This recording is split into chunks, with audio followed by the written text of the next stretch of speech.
Nanti kalau ada anak kecil melok ikut ke masjid. Murung-murung mudun. Menurut saya kan niki Gus. Dompleng lho. Aku ama di dompleng, saya kita dompleng bisa. Ini loh. Terus aku ngoyo, aku nang jopo ngoyo, mari ngoyo, nang jopo enggak maneng itu gimana seperti itu? Seneni bapake. Seneni tak ngene. Opone? Lah ngoyone iku lho, nang di rumah dhewe kan. Nah, yo nang jopo, ngoyo nang jopo. Terus naik lagi ke masjid. Hah? Jenenge arek cilik ya wis gak karu-karuan iku lho. Itu gimana? Kok oleh Training apa ya apa? Terima kasih. Training kru. Gak apa-apa kene ya. Maksudnya Sampeyan biasa dhewe. kuat kan foto kuat. Bawa najisnya. Repot ku.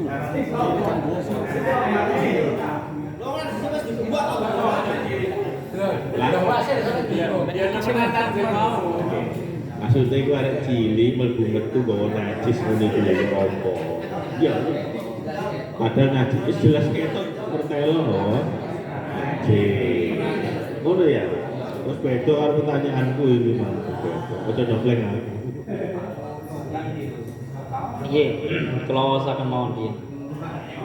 Makanya pembahasan anak kecil masuk ke masjid dalam keadaan ada najisnya itu sampun benten lagi urusannya bukan hanya khusus sholat mau. Orang anak kecil bahkan yang bukan hanya anak kecil. Setiap orang yang membawa najis ke dalam masjid, jangankan anak kecilnya, orang besar pun betul Pak. Apalagi nanti sampai dikhawatirkan mengotori masjid dengan najisnya itu kan. Niku mboten kalah. Pun niku kaidah umum mengenai permasalahan mlebu masjid dalam keadaan membawa najis. Niki wau sing ibarate masalah sing Malikiyah nggih, niki kula waosaken. Sing Syafi'iyah wau sampun Malah sing buri video call ning kabeh. Teng mriki dingendikaken sing Syafi'iyah riyen Malikiyah riyen teng Malikiyah teng madzhabil arba'ah al-fiqhu ala al-madzhabil arba'ah karangan Imam Al-Jazairi qauluhu izalatun najasati menghilangkan najis al-malikiyatu zakaru qaulaini masyhuraini fi izalatin najasah ya ahaduhuma annaha tajibu syartan fi sihhatis shalah. Menurut kaul yang pertama dari kalangan Imam Malik memang syarat sahnya sholat sama seperti yang Syafi'iyah. Tapi sanihima annaha sunnatun. Kembali maling ya. Sanihima annaha sunnatun.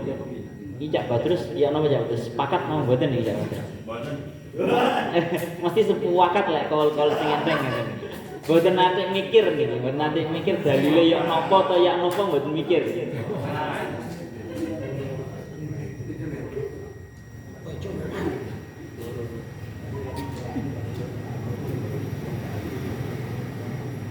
Pun nggih.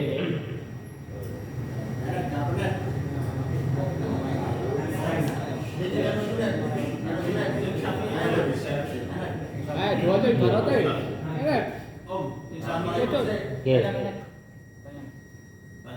Pertanyaan lagi mau bertanggut bahwasannya kalau di dalam itu menjelaskan sebaiknya bahasa jiwa yang bagi baik junub atau hakikat di fase disebutkan sebelum qoblal husli sebelum mandi itu kan disunahkan untuk memotong buku kampus. Ini masih ada maaf. Jadi satu pertanyaan pertama, coba saya menjelaskan mengenai yang bagi. Andai kata tidak yang baik, apakah nanti ketika wong-sing dalam keadaan qoblal husli nanti itu akan ketika belum itu baca itu nanti dikembalikan di akhir kata junub betul. Saya minta penjelasan masalah yang bagi pertama. Penjelasan apakah itu merupakan sudah koyit atau sudah paten? Ya, itu yang pertama. Ya, diminta penjelasan yang bagi alai al-jidu qoblal ghusli sya'ran au kan jelas Syi'ron maknanya syair mas. sya'ran gambar tahu. Sya'ron. Iya. Nggih, niku intinya kan Yang kedua. langsung ini ngerentet ini. Ketika dalam keadaan khalwah dalam keadaan sepi,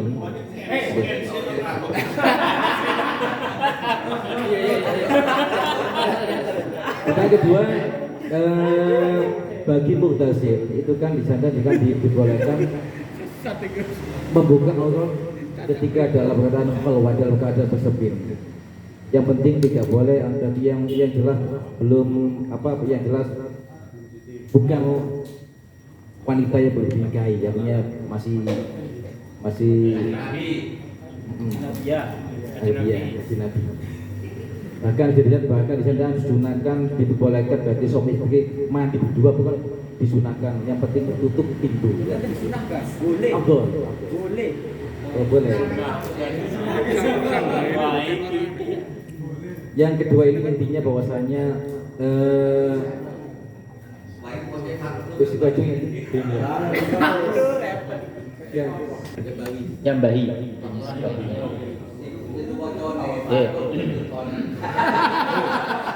Fir'aun. Fir'aun niku kejadian temenan nih. Kejadian temenan nih. Sanes Fir'aun.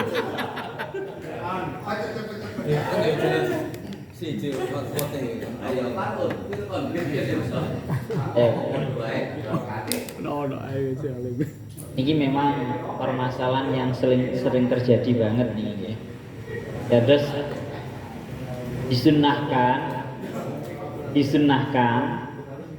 atau bahasanya di kitab satu dengan kitab yang lainnya ini benten-benten. Wonten sing mengatakan memang disunahkan. Wonten sing bahasanya memang layak bagi begitu saja. Tidak sebaiknya. Bagi orang yang junub, haid dan juga orang-orang yang hadas besar untuk tidak memotong rambut, memotong kuku ataupun mengalirkan darah. Alasannya nopo? Alasannya karena nanti ini bagian-bagian tubuh ini nanti besok di hari kiamat akan dikembalikan dalam keadaan akan menuntut untuk disucikan. Sementara ini anggapannya masyarakat memang seperti ini. Terkhusus biasanya tiang estri sing nopo jenenge head. Biasanya sampai saking wedine niku rambut sing kadung rontok niku biasanya sampai disimpen nang jero rambute malih. Niku wonten sing sampai taraf seperti itu. Sekalipun ini tarafnya sebenarnya cuma sekedar sunnah. Maka alasannya ini sebenarnya kalau masalah hukumnya niku namun hanya sekedar sunnah mau. Sehingga kalau tidak melakukan ya ada yang mengatakan cuma makruh termawar. Boten seperti yang dibayangkan. Biasanya tiang-tiang estri ini kalau ngertos ini memang bener-bener takut lek sampai rambutnya rontok. Bahkan biasanya nyon sewu tiang-tiang estri sing dalam keadaan haid niku sampai mboten wantun nyureni rambutnya, ya kan?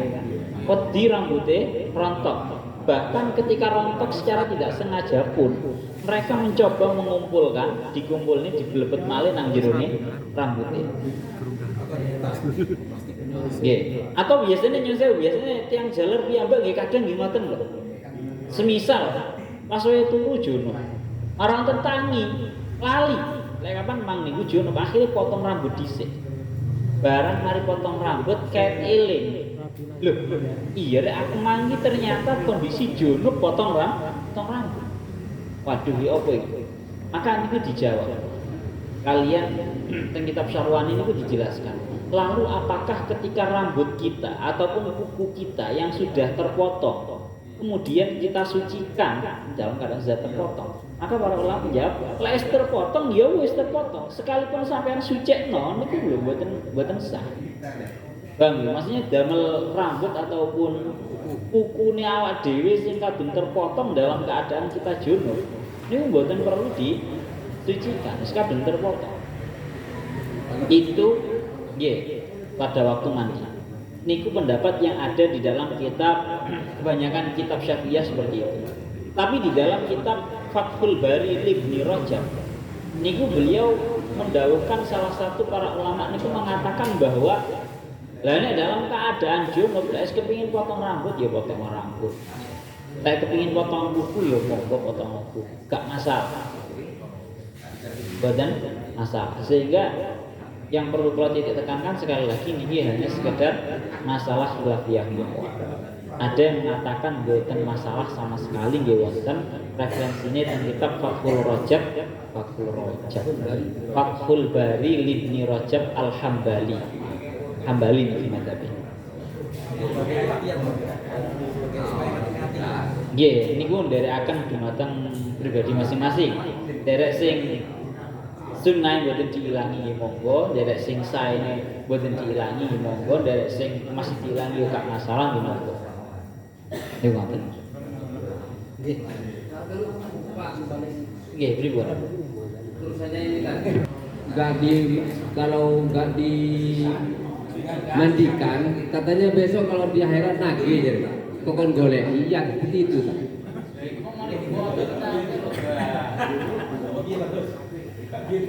Oh pocong. Nagih.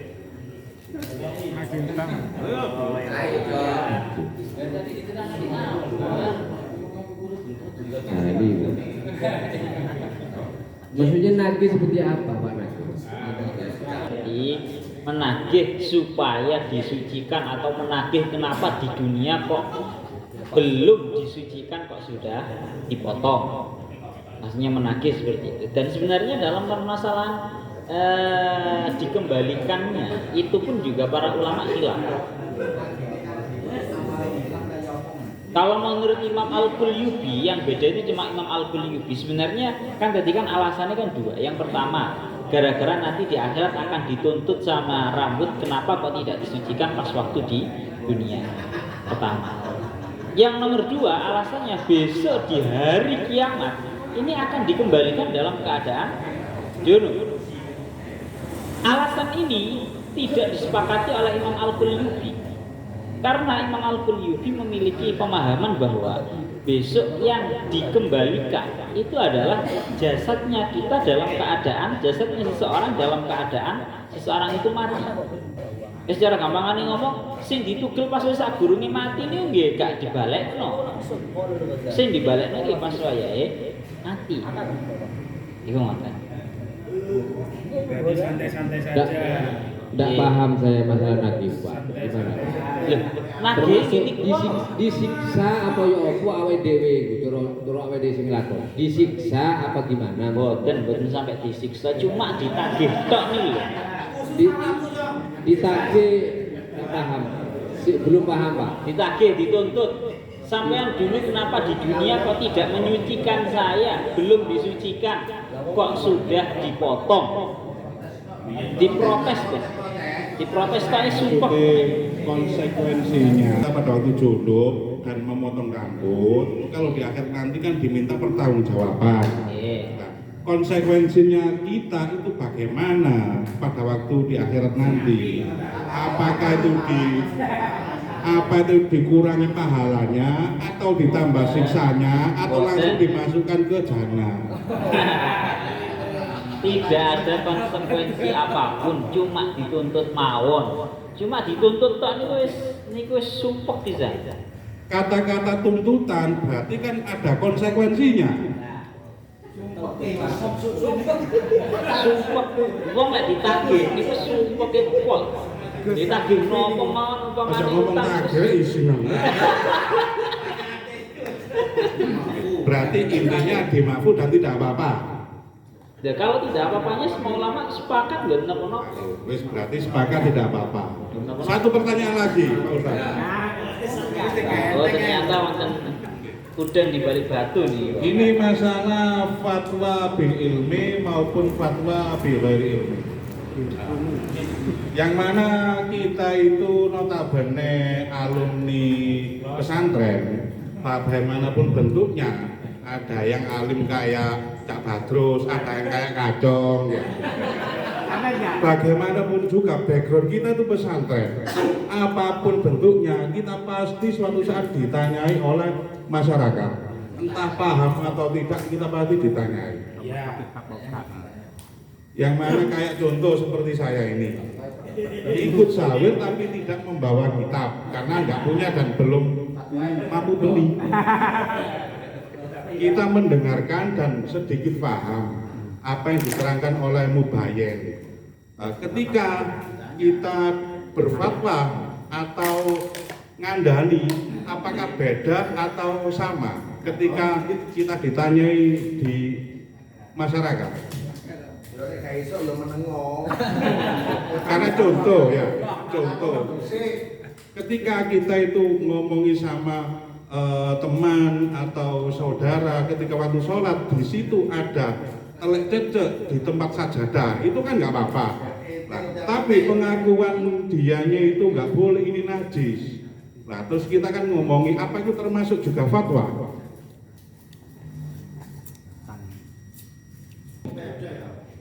Benten.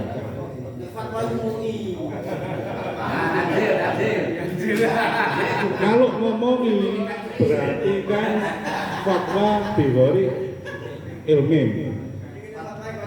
Padahal saya sendiri tadi malam saya itu mendengar Pak Mubayyin itu menerangkan gini.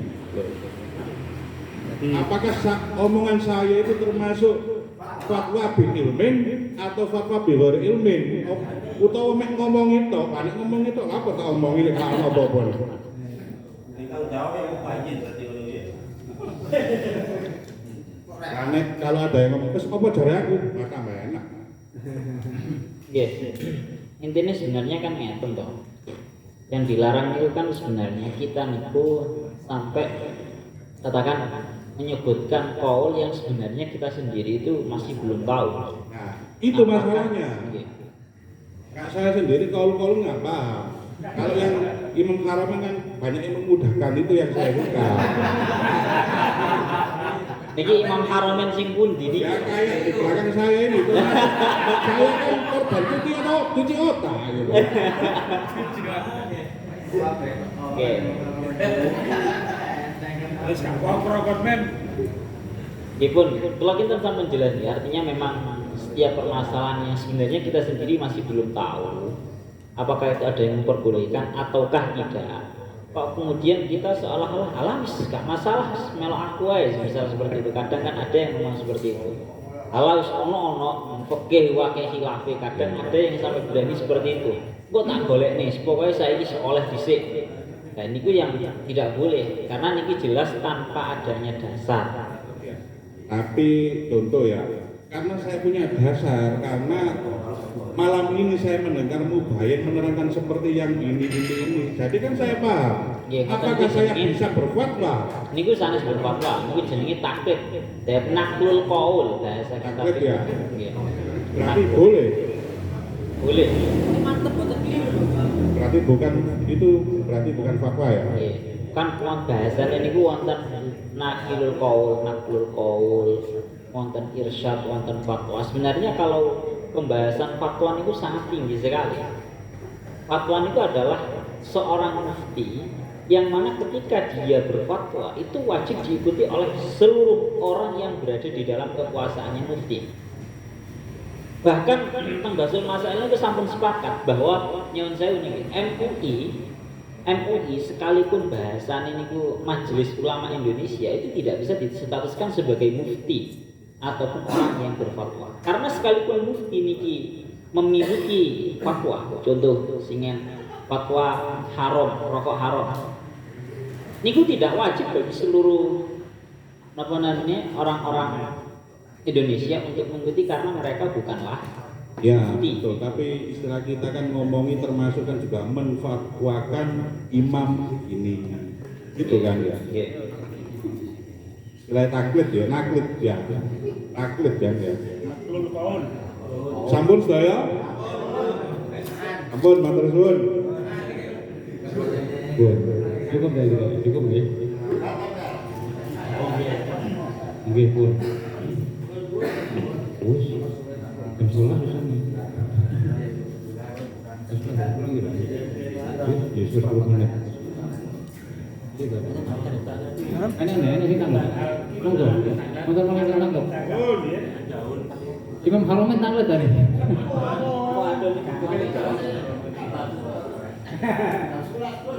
Ini jauh terakhir. Pun gitu. Masalah tahu.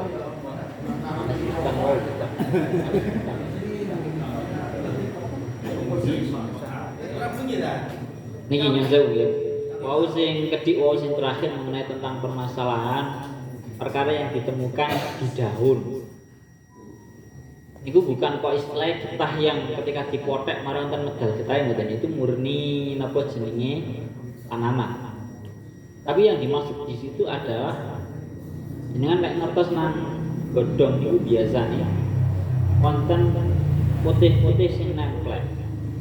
Kan ngoten. Apa bahasa Indonesia lebih tepatnya napa mboten semrap. Niku sanes jamur. Semacam gulma. Kita bawa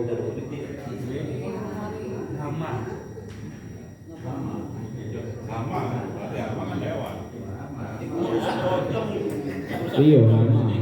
Kan gini putih. nggih. Ibu. Kan gudang baru kan. Oh, posisi sana-sana itu. Tanya nggak apa-apa. Nggih, mau. Dan saya seperti kita ketahui ini bab toharoh, artinya di salah satu kewajiban kita kalau menurut Imam Syafi'i itu yang namanya khitan itu kan wajib bagi laki-laki dan perempuan. Nah, sedangkan untuk yang perempuan ini kan sangat jarang sekali mengetahui bahwa khitan bagi mereka itu juga wajib. Ya walaupun ada unen-unen, insya Allah bidan itu menghitan ketika baru lahir. Nah, untuk mengetahui itu artinya bahwa khitan itu juga wajib bagi perempuan. Apakah bisa dikatakan darurat ketika sampai besar atau sampai punya anak ternyata dia itu belum khitan, di perempuannya belum khitan. Itu maksud saya hukum sholat ya wajib ya bagi anak laki-laki saja, padahal khitan bagi perempuan itu kan juga wajib. Kalau Syafi'iyah yang saya ketahui, yang kalau menurut Malikiyah hukum khitan itu sunnah bagi laki-laki dan perempuan. Kalau walaupun laki-laki nggak sunat nggak apa-apa kalau menurut Malikiyah. Jadi nggak wajib. Apa niki badhe diamal mau pisan nih kali jabat. Cuma kadung sunat ya jabat terus ya. Nah, maksud saya masalah khilafiyah, sepengetahuan saya kalau di Mazhabul Arba'ah yang atau di tahqiq itu kan wajib bagi laki-laki dan perempuan untuk khitan. Syafi'iyah ya. Kalau Malikiyah khitan bagi laki-laki dan perempuan itu hukumnya sunnah. Berarti walaupun lanang sebenarnya nggak sunat ya nggak apa-apa. Nah, karena kita itu mengikuti Syafi'iyah, ada perempuan, sangat jarang sekali kita ketahui secara tahqiq, secara jelas bahwa istri saya ini ketika kecil sudah disunat atau belum. Jarang sekali kata Rasulullah. Iya. Ya, Terus kemaluan laki-laki dan perempuan dari segi hamlun najasah. Artinya begini, kalau yang cowok kan jelaskan memang kalau sama para ulama bahwa dengan adanya cowok nopo bahasanya tutupe atau bahasa kita kulufnya, aklaf kulufnya itu belum terpotong, itu memang akan menyebabkan sisanya air kencing berhenti di situ Mas ya. Lah sekarang nyuwun sewu, lah wong wedon iki mosok wonten sing model kados ngoten niki kula tanglet iki, murni tanglet lho. Nggih. Murni tanglet. Jadi yang dari pengalaman niki masalahnya. maksudnya gini. Katanya jenengan pun pengalaman. Gudangi terus ya. Jadi sunatnya di hitamnya Masna wasulasa waruba nih. di hitamnya perempuan itu kalau nggak salah ya itu kan di apa itu Ahli ini. ya di Dipotong dikit. ya dipotong sedikit ya bibire kuwi jengger ayamnya itu. Jadi jengger ayamnya itu kan dipotong sedikit waktu kecil ya maksud saya. Tapi dalam kenyataan itu sangat jarang sekali seorang perempuan itu ngeten ya dikatakan sudah khitan atau belum. Padahal hukumnya itu wajib. Ngeten ya. Nggih, mandiri Mas kula pertanyaan kula niku umpama nyuwun sewu Mas yo wong wedok niku mboten khitan. Niku kira-kira umpama lek badane ngoyo niku mosok ada yang tertahan. Ngoyo sing tertahan kaya dene wong lanang lek ngoyo marang durung khitan kan ada ngoyo sing tertahan teng kurupe niku wau. Berarti yang menyebabkan tetap sah walaupun belum khitan. Tetap sah berarti ada. Sah enggak kula ngoten. Ya maksud saya betul apa ngeten agak melebar dikit. Terus apakah dia itu juga menanggung dosa dari kewajiban itu? Ya khilaf niku wae masalah kewajiban. Ya menurut Syafi'iyah kan wajib Pak. Kalau napa namanya hal yang khilaf niku tidak boleh dipertentangkan kan ngoten. Kalau pokoknya orang awam itu ada kaul yang membenarkan ya sudah. Kan cara bahasa ini kan al-amila madhabalah niku idza wafaqa madhaban. Nyun sewu, istri-istri kita bagi kaum alumni Al-Falah Ploso itu kan rata-rata kalau bab khitan itu kan ikut Syafi'iyah. Maksud saya, apa yang harus kita lakukan terhadap istri-istri kita yang nggak tahu di khitan atau belum? Itu gimana solusinya? Nawi kula ningali fatwanya Syekh Ali Jumat. Beliau kan juga salah satu Syafi'iyah yang mu'asirin. Beliau ini berpendapat bahwa sing jenenge khitan bagi seorang perempuan itu justru merupakan sebuah jarimah. Justru merupakan sebuah tindakan kriminal. Niku fatwanya Syekh Ali Jumat di dalam urusan khitan bagi seorang perempuan. Beliau juga Syafi'iyah loh ya. Jadi khitan bagi seorang perempuan dawuh Syekh Ali Jumat beliau dawuh bahwa justru itu merupakan sebuah tindak kriminal bagi seorang perempuan. Itu malah ngoten. Niku. Biasanya melo sing gampang-gampang untuk menjawab terus. Saya kok dadak melo sing wangi lho. Nanti bener sing penting bener kan. Skill banget lho.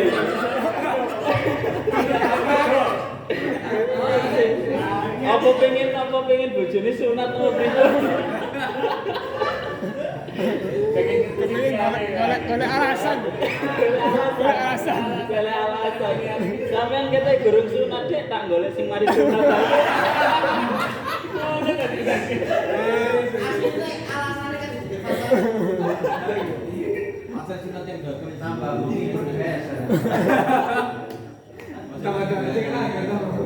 kemarin kata Safia kan ada enggak Safia. Campur-campur. Beliaunya ini buat Syafi'iyah, mujtahid mutlak. Tapi mutlak yang mboten mutlak yang diculno maknanya. Bebas mutlak ini maknanya bebas. Pun sama nggih. Ayo, guys, ditutup mangan. Nggih, pun alhamdulillah alamin. Sawir wonten dari mereka sampai selesai. Mungkin agar mereka sawir mereka wonten dari mereka sepenuhnya barokah masak untuk semuanya. Dan mungkin saking buru-buru wonten ingkang badhe dipun sampaikan saat dari dipun tutup. Mas Andi, mungkin ada informasi untuk masalah keberangkatan hall Mas Andi. Apa? Ono mboten? Wonten perubahan titik kumpulnya Gus. Hah? Titik kumpulnya teng Ava Gus. Teng Ava. Oh nggih, untuk bola-bola yang dari hall itu tetap jamnya tetap jam 8. Jamnya tetap jam 8, nggih. Titik kumpulnya mboten teng kene alun-alun angin wonten ngene apa? Ngene minggir. Nggih, Bu. Nggih, monggo kita sama-sama tutup ngaos mereka kanthi umbul Quran surat Al-Fatihah Al-Fatihah. Ya teman-teman, surat Al-Fatihah Subhanallahumma wa bihamdika asyhadu an la ilaha illa anta astaghfiruka wa atubu ilaik. Assalamualaikum warahmatullahi wabarakatuh.